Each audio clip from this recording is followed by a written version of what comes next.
UP board class 12 के प्यारे विद्यार्थियों, स्वागत है रिस्पॉन्सिव क्लासेस में। जीव विज्ञान का मॉडल पेपर है जिसका कोड है आपका 348PC। तो इस कोड का पेपर आपके बोर्ड परीक्षा में पूछा जाएगा, यानी बोर्ड परीक्षा में इस कोड के पेपर से सभी प्रश्नों के प्रश्न की संभावना है। तो सभी लोग पूरे मॉडल पेपर को ध्यान से पढ़िएगा और सभी प्रश्नों के उत्तर के साथ मैं एक्सप्लेन करने वाला हूँ। तो पूरा वीडियो सभी लोग ध्यान से देखिएगा। पूर्णांक बच्चों आपका 70 नंबर का होता है। आपका समय मिलेगा 3 घंटा, लेकिन 15 मिनट आपको प्रश्न पत्र पढ़ने के लिए निर्धारित है। सभी प्रश्न अनिवार्य हैं। आवश्यकता अनुसार अपनी पुष्टि नामांकित रेखा चित्रों द्वारा कीजिए। सभी प्रश्नों के निर्धारित अंक उनके सम्मुख अंकित है। तो सबसे पहले हम पहला प्रश्न स्टार्ट करेंगे। उससे पहले सभी लोग वीडियो को लाइक कर लें, चैनल को सब्सक्राइब कर लें। तो चलिए स्टार्ट करते हैं। पहला आपका क्वेश्चन है कि सही विकल्प चुनकर अपनी उत्तर पुस्तिका में लिखिए। और पहले का वाला है, टेपिटम परत का कार्य होता है। ऑप्शन नंबर 1 है पराग कणों का पोषण, पराग कणों का निर्माण, अंतः स्तर का निर्माण, पराग कणों को नष्ट करना। तो टेपिटम परत का कार्य होता है पराग कणों का पोषण। पराग कणों का पोषण ऑप्शन नंबर 1 सही हो जाएगा। फिर अगला प्रश्न है बच्चों खा वाला, कि निम्न में से कौन एक अपरदहारी है। कौन एक अपरदहारी है? केंचुआ है, मेढक है, पक्षी है, हाथी है। तो आपका ऑप्शन नंबर पहला सही हो जाएगा, केंचुआ है। चलिए अगला प्रश्न देखते हैं। डेंगू हड्डी तोड़ बुखार का वाहक है। डेंगू हड्डी तोड़ बुखार का वाहक है मादा एनोफिलीज, क्यूलेक्स, एडीज, इनमें से कोई नहीं। तो आपको बता दें डेंगू हड्डी तोड़ बुखार का वाहक मादा एडीज मच्छर होता है। कमेंट करके बताएंगे मादा एनोफिलीज मच्छर किस बीमारी का वाहक है, ये कमेंट करेंगे। और ये आपके प्री बोर्ड एग्जाम में पूछा भी गया था। घा वाला प्रश्न है बच्चों की कौन सा एंजाइम डीएनए को विशिष्ट स्थान पर काटता है। तो एंडी न्यूक्लियस आपका दूसरा वाला ऑप्शन सही हो जाएगा। चलिए बढ़ते हैं अगले प्रश्न पे, जो आपका अति लघु उत्तरीय प्रश्न है, जिनका उत्तर आपको 20 शब्दों में देना है। 10 से 20 शब्दों में देना है। प्रश्न संख्या दूसरे का है कि शुक्राणुओं को पोषण प्रदान करने वाली कोशिकाओं के नाम लिखें। तो शुक्राणुओं को पोषण प्रदान करने वाली कोशिकाओं को सरटोली कोशिकाएं बोलते हैं। सरटोली सेल्स कहा जाता है। 1 नंबर आपको यहाँ से मिल जाएगा। फिर आइए बच्चों खा वाला प्रश्न है, एमटीपी और जीआईएफटी का पूरा नाम लिखिए। एमटीपी का पूरा नाम होता है medical termination of pregnancy. Medical termination of pregnancy, जिसका अर्थ है चिकित्सीय गर्भपात। और जीआईएफटी का पूरा नाम होता है जाइगोट इंट्राफेलोपियन ट्रांसफर। बिल्कुल याद कर लीजिएगा, जाइगोट इंट्राफेलोपियन ट्रांसफर आपका जीआईएफटी हो गया। और एमटीपी होता है मेडिकल टर्मिनेशन ऑफ प्रेगनेंसी। यहाँ से आपको 1 नंबर प्राप्त हो जाएंगे। फिर आपका ग वाला प्रश्न देखेंगे बच्चों, आनुवांशिकता की इकाई क्या है। तो आनुवांशिकता की इकाई जीन है। घा वाला प्रश्न है बच्चों, वाहित मल क्या है। तो वाहित मल घरों, उद्योगों और कार्यालयों से निकलने वाला गंदा अपशिष्ट जल होता है। अंगा वाला प्रश्न है बच्चों, आनुवांशिक कूट में कितने प्रकूट त्रिक होते हैं। कोडान होते हैं। तो 64 होते हैं। फिर आ जाइए लघु उत्तरीय प्रश्न। लघु उत्तरीय प्रश्न आपका है जिसका उत्तर आपको 25 से 30 शब्दों में देना होता है। और ये आपके 2-2 नंबर के होते हैं। तीसरे का है कि अफीम क्या है, यह किस पौधे से प्राप्त होती है। तो अफीम एक मादक पदार्थ है जो अफीम पोस्त के पौधों के कच्चे दूध और सुखाकर बनाया जाता है। खा वाला प्रश्न है बच्चों, क्लाइनफेल्टर एवं टर्नर सिंड्रोम में गुणसूत्र की संख्या होती है। तो क्लाइनफिल्टर सिंड्रोम में 47 गुणसूत्र होते हैं, XXYY। ठीक है। और कुल मिला के 47 गुणसूत्र होते हैं। जबकि इसमें जो है क्लाइनफिल्टर सिंड्रोम में एक एक्स्ट्रा XY आपका नॉर्मल होता है, तो एक एक्स्ट्रा गुणसूत्र इसमें जुड़ करके XXY हो जाता है। जबकि टर्नर सिंड्रोम में क्या होता है, सिर्फ और सिर्फ X गुणसूत्र होता है, यानी कुल 45 गुणसूत्र होते हैं जिसमें X गुणसूत्र की कमी होती है। तो ध्यान रखेंगे जो आपका टर्नर सिंड्रोम है बच्चों, क्या है, टर्नर सिंड्रोम है। टर्नर सिंड्रोम में एक गुणसूत्र की कमी हो जाती है, सिर्फ X बचता है। लिंग गुणसूत्र का एक गुणसूत्र गायब हो जाता है। और क्लाइनफिल्टर सिंड्रोम में लिंग गुणसूत्र एक एक्स्ट्रा गुणसूत्र आ जाता है, XXY हो जाता है। तो 47 गुणसूत्र बन जाता है, यहाँ पे 45 ही रहता है। ठीक है। तो इस प्रकार यहाँ से आपको 2 नंबर प्राप्त हो जाएंगे।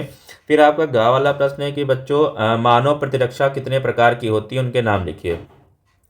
तो मानव में मुख्य रूप से 2 प्रकार की प्रतिरक्षा होती हैं, सहज यानी जन्मजात प्रतिरक्षा और उपार्जित यानी अनुकूली प्रतिरक्षा। सहज प्रतिरक्षा जन्म से होती है, व्यक्ति में मौजूद होती है, जबकि उपार्जित प्रतिरक्षा जीवन के दौरान अनुभवों से हासिल की जाती है। तो 2 नंबर यहाँ से आपको मिल गए। फिर बच्चों आपको घ वाला प्रश्न है, प्रतिजैवी क्या है, किन्हीं 2 सूक्ष्म जीवों के नाम लिखिए जिनका प्रयोग प्रतिजैविकों के उत्पादों में किया जाता है। यानी एंटीबायोटिक के बारे में पूछ रहा है कि एंटीबायोटिक क्या है, किन्हीं 2 सूक्ष्म जीवों के नाम लिखिए जिनका जो है उत्पादन हम करते हैं, यानी एंटीबायोटिक बनाने में करते हैं। ठीक है, तो प्रतिजैविक एक ऐसा पदार्थ है बच्चों जो जीवाणु को मार डालता है ना। एंटीबायोटिक मतलब बैक्टीरिया को मारने वाला प्रतिजैविक कहलाता है, जीवाणु को मार डालता है और उनके विकास को रोकता है। यानी जब भी आपकी कोई जीवाणु से रहित रोग होता है, यानी बैक्टीरियल डिजीज होता है, तो उस केस में एंटीबायोटिक दवाएं चलाई जाती हैं बैक्टीरिया को मारने के लिए। तो पेनिसिलियम नोटेटम एक कवक है, इससे पेनिसिलिन नामक एंटीबायोटिक बनाया जाता है बच्चों। एंड बैसिलस लाइकोनफॉर्मिस एक जीवाणु है, ठीक है, इससे भी एंटीबायोटिक दवाइयाँ बनाई जाती हैं। ठीक है, अब आइए अगला प्रश्न देखते हैं अंगा वाला कि वन्य जीव संरक्षण के लिए सरकार द्वारा क्या कदम उठाए गए हैं। भारत सरकार ने वन्य जीवों के संरक्षण के लिए कई महत्वपूर्ण कदम उठाए हैं, जिनमें कानूनी ढांचे, वन्य जीव संरक्षण अधिनियम 1972, राष्ट्रीय उद्यान अभ्यारण्य जैसे संरक्षित क्षेत्रों की स्थापना, प्रोजेक्ट टाइगर और प्रोजेक्ट एलिफेंट जैसी विशेष परियोजनाओं, वन रोपण कार्यक्रम, संयुक्त वन प्रबंधन के माध्यम से सामुदायिक भागीदारी को बढ़ावा देना और जन जागरूकता अभियान शामिल हैं। तो ये वन्यजन संरक्षण के लिए तो सरकार द्वारा उठाए गए कुछ कदम हो गए। इस प्रकार आपको यहाँ 2 नंबर मिल जाएंगे। फिर बच्चों आपका आता है लघु उत्तरीय प्रश्न दूसरा। लघु उत्तरीय प्रश्न दूसरा यानी दूसरे टाइप का, इसमें आपके 3-3 नंबर के प्रश्न पूछे जाते हैं बच्चों। इसमें आपका चौथे का वाला प्रश्न है, वेरी इंपॉर्टेंट प्रश्न है, सारे एग्जाम में आपके रिपीट होंगे, इसलिए पूरा पेपर आपको याद करके जाना है। शारीरिक रोध और कोशिकीय रोध पर संक्षिप्त टिप्पणी लिखिए। शारीरिक रोध और कोशिकीय रोध प्रतिरक्षा प्रणाली के 2 महत्वपूर्ण अंग हैं जो शरीर को रोगजनकों से बचाते हैं। शारीरिक रोध बाहरी भौतिक बाधाओं जैसे त्वचा और श्लेष्मा झिल्ली का उपयोग करता है, जबकि कोशिकीय रोध विशेष कोशिकाओं का उपयोग करता है जैसे न्यूट्रोफिल और माइक्रोफेज, जो रोगाणुओं को पहचानते हैं और नष्ट करते हैं। फिर आ जाइए आपका चौथे का जो खा वाला प्रश्न है बच्चों, विषयोजन के नियम पर टिप्पणी लिखिए। ठीक है, विषयोजन के नियम पर टिप्पणी लिखिए। तो विषयोजन का नियम क्या है, या पृथक्करण का नियम। विषयोजन को हम क्या बोलते हैं बच्चों, पृथक्करण का नियम भी बोलते हैं। मेंडल का आनुवांशिकता का पहला नियम है। तो मेंडल को क्या कहा माना जाता है, मेंडल को आनुवांशिकता का जनक माना जाता है बच्चों। और मेंडल ने जो है आनुवंशिकता का नियम दिया था, उनके पहले नियम को हम पृथक्करण का नियम बोलते हैं, जिसके अनुसार जो युग्मक होते हैं यानी शुक्राणु और अंडाणु बनने के दौरान प्रत्येक जोड़ी के 2 एलील अलग हो जाते हैं, जिससे प्रत्येक युग्मक में किसी एक जीन का केवल एक एलील होता है, और यह नियम संतान में लक्षणों की विरासत को समझाता है। फिर ये हो गया इसका उत्तर। फिर आप आएंगे चौथे का जो गा वाला प्रश्न है बच्चों कि कैंसर क्या है, इसके बचाव उपचार का उल्लेख कीजिए। तो कैंसर असामान्य कोशिकाओं की अनियंत्रित वृद्धि है जो शरीर में कहीं भी शुरू हो सकती है और फैल सकती है। इसके बचाव के लिए स्वस्थ आहार लें, तंबाकू और अत्यधिक शराब के सेवन से बचें, नियमित व्यायाम करें, धूप से बचाव करें और नियमित कैंसर स्क्रीनिंग परीक्षण करवाएं। उपचार में सर्जरी, कीमोथेरेपी, रेडिएशन थेरेपी और अन्य विशिष्ट उपचार शामिल हो सकते हैं। तो कैंसर के उपचार में क्या किया जाता है, सर्जरी कराया जाता है, कीमोथेरेपी होती है, रेडिएशन थेरेपी होती है और विशिष्ट उपचार इसमें शामिल हो सकते हैं। फिर आप आ जाइए बच्चों चौथे का जो घा वाला प्रश्न है, एक संकर और द्विसंकर टेस्ट क्रॉस को समझाइए। एक संकर टेस्ट क्रॉस में किसी एक संकर और द्विसंकर टेस्ट क्रॉस को समझाइए। एक संकर टेस्ट क्रॉस में किसी एक लक्षण के विषम युग्मजीव जीव को समजात अप्रभावी से क्रॉस कराया जाता है, जिससे जनन गुणसूत्रीय संयोजन ज्ञात होता है। द्विसंकर टेस्ट क्रॉस में 2 लक्षणों वाले विषम युग्मजीव को समजात अप्रभावी से क्रॉस कर अनुपात एवं वर्गीकरण का अध्ययन किया जाता है। ठीक है, फिर आ जाइए बच्चों 5वें वाला प्रश्न आ गया यहाँ पे। 5वें का है कि समजातता पर टिप्पणी लिखिए। समजातता पर टिप्पणी लिखिए, वेरी इंपॉर्टेंट प्रश्न है आपके बोर्ड एग्जाम के लिए।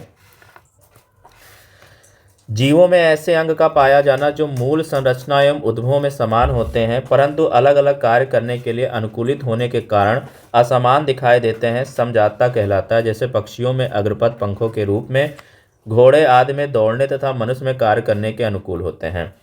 फिर आ जाइए बच्चों आपका है हार्डी वेनबर्ग के सिद्धांत का वर्णन कीजिए। तो हार्डी वेनबर्ग सिद्धांत के अनुसार कुछ शर्तों के तहत किसी जनसंख्या में एलील और जीनोटाइप जीनोटाइप की आवृत्ति पीढ़ी दर पीढ़ी स्थिर रहती है।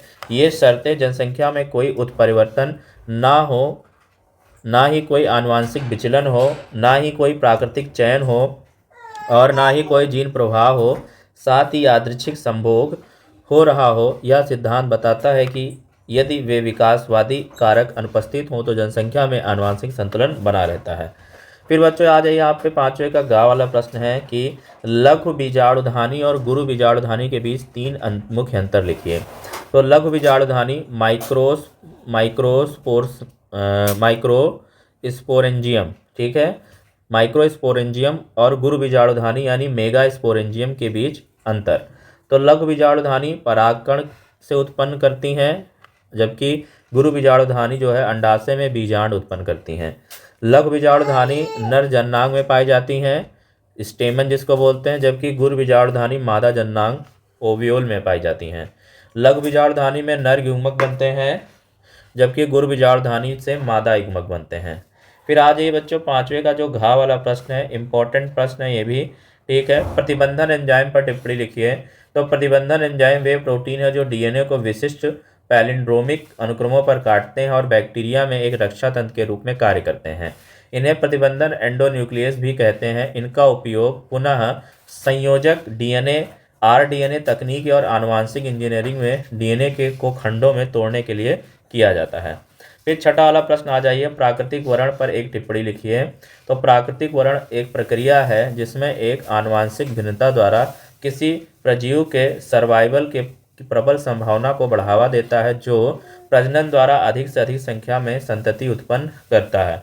फिर खा वाला प्रश्न है, दृश्य प्रारूप एवं निजी प्रारूप में विभेद कीजिए। दृश्य रूप या समलक्षणी जब तुलनात्मक लक्षणों को ध्यान में रखकर जीवधारियों के मध्य संकरण कराया जाता है तो प्राप्त संतानों के बाह्य रूप अनुपात को दृश्य रूप या समलक्षणी फिनोटाइप अनुपात कहते हैं। जीन रूपी या समजीनी उपर्युक्त संकरण में जीन संरचना के आधार पर अनुपात को समजीनी जीनोटाइप अनुपात कहते हैं। फिर आ जाइए, यहाँ पे गा वाला प्रश्न है बच्चों कि मानव कल्याण में जैव प्रौद्योगिकी के महत्व का वर्णन कीजिए। 5वें का गा, ठीक है, ये भी इंपॉर्टेंट प्रश्न है, इसको भी हम देखेंगे।